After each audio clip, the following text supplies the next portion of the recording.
preview this time, or not team preview, sorry, it's week previews, week 3. Gonna be probably a quick preview this time, guys, just on the road for this one. So not in my own house, so it makes things a little bit different, but I did have time to put some things together. So, first off, the previews are kind of going to be bust focused here for week 3, so let's just get into it right away. We got Ryan and Deuce Bombers, 1-1, taking on Robert and Templars, 1-1. East versus West here. For me, I got to think Dak rebounds for Templars after being criticized. Well, sort of criticized. I think he'll have a better game against that pretty bad Arizona defense. Questions is Beckham healthy and can Eli get him the ball? So those are the questions for Templars. For Templars. And then for Deuce, he's going with Trevor Siemian. Question is he an LOC championship quarterback? We're about to find out. And, kind of just want to rub it in Luke's face. There's no doubt about it. Ryan and Deuce Bombers won that Hunt trade. I mean, I could see if it was like a 5th or 6th year running back, the trade making sense for Luke. But considering the guy's a rookie and looks like a phenom for years to come, the 1st, 3rd, and 5th could be busts for Luke. So definitely Deuce wins the trade, and he's going to win this game to go to 2-1. Next up, we got Glenn and Saving Matt's Ryan, 1-1 versus Steven and US1, 0-2. Best division North versus obviously the worst in the East. For Saving Ryan, obviously bust Brandon Marshall for a second. Looks like an absolute disaster right now for Glenn.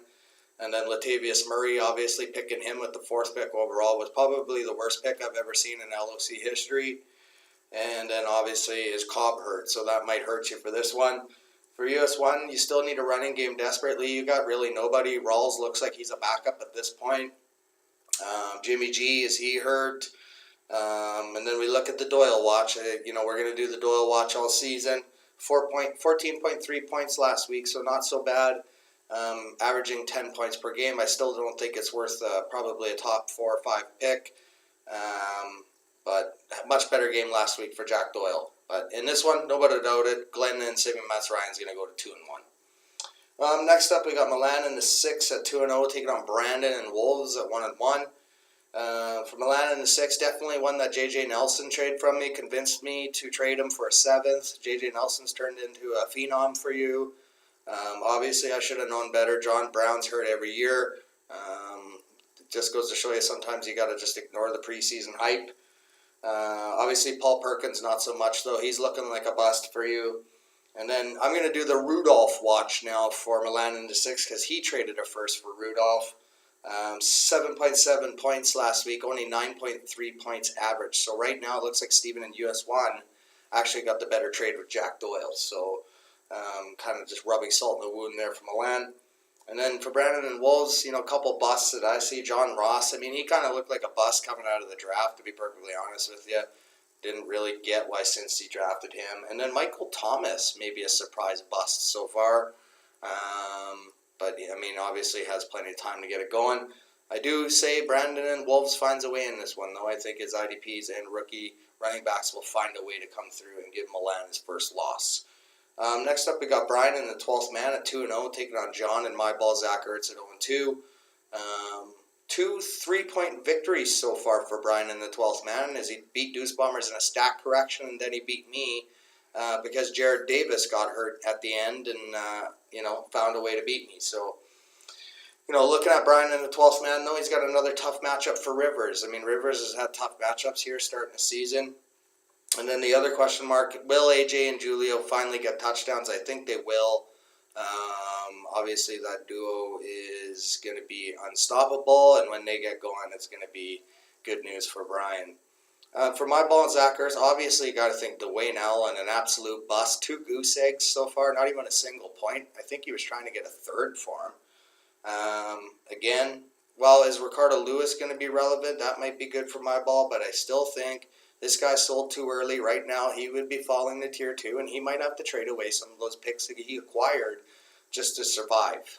Definitely got Brian in the 12th man to stay undefeated in this one. Next up, got Chris and True North 2-0, taking on defending North champ Krista and Storm at 0-2. I think this is definitely the changing of the guard game. Storm is obviously 2-1 versus Chris and True North. I think it becomes even here. But some question marks for Christian True North. Rogers, does he have a receiver to throw to this week?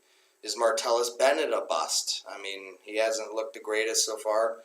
And then for Storm, is RW3 a bust? Russell Wilson, I mean, that offensive line sucks, but even Russell Wilson's missed a lot of throws. And then, I mean, in all honesty, if Tanner McAvoy is in your lineup when you're Kristen Storm, it's probably not going to be a winning formula. Definitely got Chris staying undefeated here. Next up, got George and Pack Attack 0-2 versus Joshua Shasha Heineken 0-2. Something's got to give here. Someone's going to be winless. Someone's going to be a winner. Definitely, very much would be a survival game if Monsters and Pack weren't leaving. For Pack Attack, is Eli Manning a bust? He's looked horrible. Is Jordy Nelson going to be hurt? He's a 50-50 shot. And then you add Lawrence Timmons going AWOL. Not really the best start for you. And for Sasha Heineken, did he win the Tevin Coleman trade? I know there was a lot of criticism first and fourth, but getting that running back is very vital and rare to get. So he might have won that trade. And then Matt Stafford definitely looking like an elite quarterback. But they do have George winning this one, so that should be interesting to watch. Next up, we get into some pretty good games here. We got Luke at Too Good for a Name at 1-1 versus Lucas and Green Lightning 2-0. Luke, great rebound from a really bad Week 1 performance. And I think you got some good matchups here with Brady versus Houston and Levy and Bell versus the Bears. Definitely bust watch for you, though. Mike Wallace, I mean, I kept saying in the previews how it was such a great pick. Not looking so good now. And for Lucas, you got to like Elliott versus Arizona. I think he's going to rebound. Is Jordan Howard a bust? That should be interesting to watch. And Ryan Grant out of nowhere to be a pretty decent receiver. I do have Green Lightning winning this one. All right, next up we got South Division matchup here. My first against a divisional opponent. It's Ryan and Mr. Longyard, undefeated. Maybe a surprise. Taking on me, who's 1-1. Looking at Longyard, 2 for sure busts. Eddie Lacy, definitely one of them. That guy, I think, might not even make the CFL next year. And then Brandon Perryman is definitely a bust, too. A guy that some considered to be a decent wide receiver, but he's definitely looking like he's off the radar. For me, you got to look at Isaiah Crowell. I traded Elliott for him, and so far Crowell's looked like a bust for me. That offensive line hasn't looked that great for Cleveland. And then for me, obviously, I said it before, 6 injuries to the starters, but I still think I have enough to beat Mr. Longyard and go to 2-1. Next up, we got our stinker of the week, and as always for Week 3, Monsters will be in it. Taking on Billsy Bob, Tim Horton, and Danny. Again, no criticism against Danny. It's just Monsters screwed us all, and he'll probably be in the stinker until we get to Week 5. Obviously, Andrew Luck and Kenny Britt looking like busts for him. For Billsy Bob, Tim Horton, I don't really see any busts, only filler. I mean, the guys like Russell Shepard and Seth Roberts, those guys are just filler spots. But definitely Jermaine Kearse has been a pleasant surprise. And the 3-headed monster at running back, he traded away to get them. And a great move for Danny. So I see him winning this one and getting back on the winning track. And now for our game of the week, it's going to be 2 original owners. It's Sean and Drink AJ. OJ will kill you at 1-1, taking on Suze and Fighting Geese at 2-0. Reason why this is important, Suze obviously looking to hang on to that number 1 seed. And then for Sean, 1-1, if he loses here, all of a sudden that East could be up for grabs with all those other shitty teams in it. So Sean looked like he was supposed to be the runaway favorite. He is 0-2 versus Sue's lifetime. And for Sean, he does have a couple look like busts. Dante Moncrief, Kamar Aiken actually got more snaps than him last week.